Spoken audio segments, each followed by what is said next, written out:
area, 5 to 10 foot storm surge. Going to be devastating for that area. Now, here is the latest on Ian. Top winds are now at 100. That's up from 85 at 2 o'clock. Now, by the time we get the intermediate advisory at 8 o'clock, the winds will probably be higher and even more so at 11 o'clock because it is sitting over very warm ocean water. It is moving to the north-northwest at 13 miles per hour. By the time we get to about 2 a.m., should be a Category 3 storm. 2 a.m. Wednesday morning, Category 4. Closing in on the Tampa-St. Pete area. 2 a.m. Thursday with 115 mile per hour winds. Upper level wind shear will start to impact the storm. That's why there is forecast weakening at that point, making its way over the panhandle of Florida by Friday afternoon at 2 o'clock with top winds at 50. And by Saturday afternoon at 2 o'clock, it's a remnant area of low pressure with 30 mile per hour winds. So by the time it gets here, it's not a hurricane, it's not a tropical storm or depression, just a remnant area of low pressure with a lot of rain. Here are the forecast model plots. Now, the Hurricane Center's forecast based off of this because you can definitely see pretty much consensus on where the remnants will go, although the newest model plots that we have not had come into our system just yet has the storm a little bit farther to the east. Now, any deviation in the track could spell a different outcome, so keep checking back. We'll have new information at 8 o'clock, which we'll post online, but the new forecast track will come out at 11 o'clock, and it's important to tune in at that point. So the numbers we're seeing right now are based on the current track. We're talking about the potential for 3 to 4 inches of rain across much of the area for the next 7 days, starting really Friday and lasting perhaps into Monday. 4 to 6 inches down east, and the mountains could see upwards to 5 inches of rain. A lot of folks could use the rain, although farmers are telling us that their cotton crop doesn't need any rain right now. They're pretty good the way they're set. And the winds, the strongest, will actually happen before the remnants even get here because high pressure is seated up to the north and low pressure to the south, creating what we call a pressure gradient or a strong wind field. So the maximum gusts we could see Thursday and Friday, 32 miles per hour here in Raleigh, 35 in Fayetteville, 38 in Goldsboro. But again, if that track changes, these numbers could as well. Futurecast shows the storm Ian making its way toward the Tampa area, then over the Panhandle. We'll see quite a bit of cloud cover here Wednesday and Thursday. It may be overcast both of those days. And then the rain at this point starts arriving during the day on Friday, lasting into Friday night, Saturday as well. We're also going to be on the lookout for maybe some isolated tornadoes with the remnant low on Saturday and the rain possibly continuing during the day on Sunday. Now, coming up in the next 15 minutes, we'll have a model comparison of Ian's path to see where it may potentially go in the coming days. Dan? Right. Yep. That's the big thing that we have to look out for, Mike. Thanks for doing that for us. When Hurricane Ian makes landfall, power outages could become a very real concern.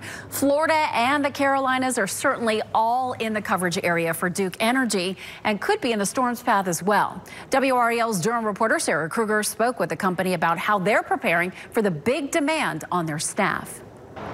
A Duke Energy spokesman assured me that North Carolina will be covered for this storm, and that is a relief for Floridians we spoke with who came here seeking shelter from Ian. At RDU International, we found people evacuating from Florida. I live beachfront, so a little scary. Banking on the impacts of the storm here being much less severe. I grabbed the first flight I could get. Ann Firestein lives in Durham. When she saw the anticipated path of Ian, she jumped on a plane to go get her mom from St. Petersburg, Florida. My mother lives in assisted living, and so she lives right on the bay.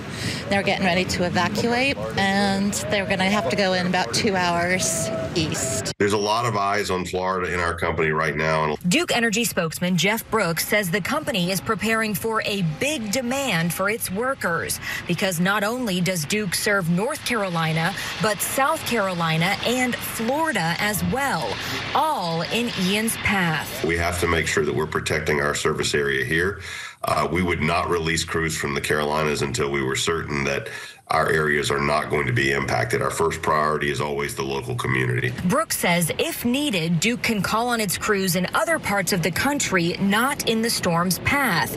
And even beyond that, they have partner agencies standing by to assist. Like moving an army, really. And it's something that we've gotten a lot of experience at, unfortunately, from having a lot of storms. For those leaving Florida, they are trying to stay calm about things here and back at home. Because I can't do anything about it, so I'm not going to worry about it now that I'm in safety. Sarah Kruger, WRAL News.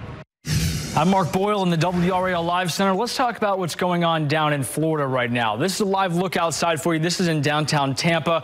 Certainly an overcast, wet afternoon there as final preparations are now underway. If people are going to leave St. Pete, Clearwater, Sarasota, they're going to do so tonight or first thing tomorrow morning. As for those flights, it's all going to come to a halt tomorrow afternoon. Specifically the St. Pete Clearwater International Airport. This is not Tampa International. St. Pete Clearwater is saying the airport terminal will close at 1 o'clock on Tuesday due to the mandatory evacuation order. This photograph really tells the story. This airport right across from Tampa sits right on the water in Tampa Bay, so you'll obviously know why that one's getting kicked out in terms of the evacuation before the main Tampa airport is. We'll certainly watch that in terms of the closures and the effects on flights across the country and specifically down in Florida. This afternoon, the Miami airport seeing a few cancellations and delays. This is all going to start to change a lot tomorrow as that storm continues to move towards Florida. The impacts there, Georgia, South Carolina,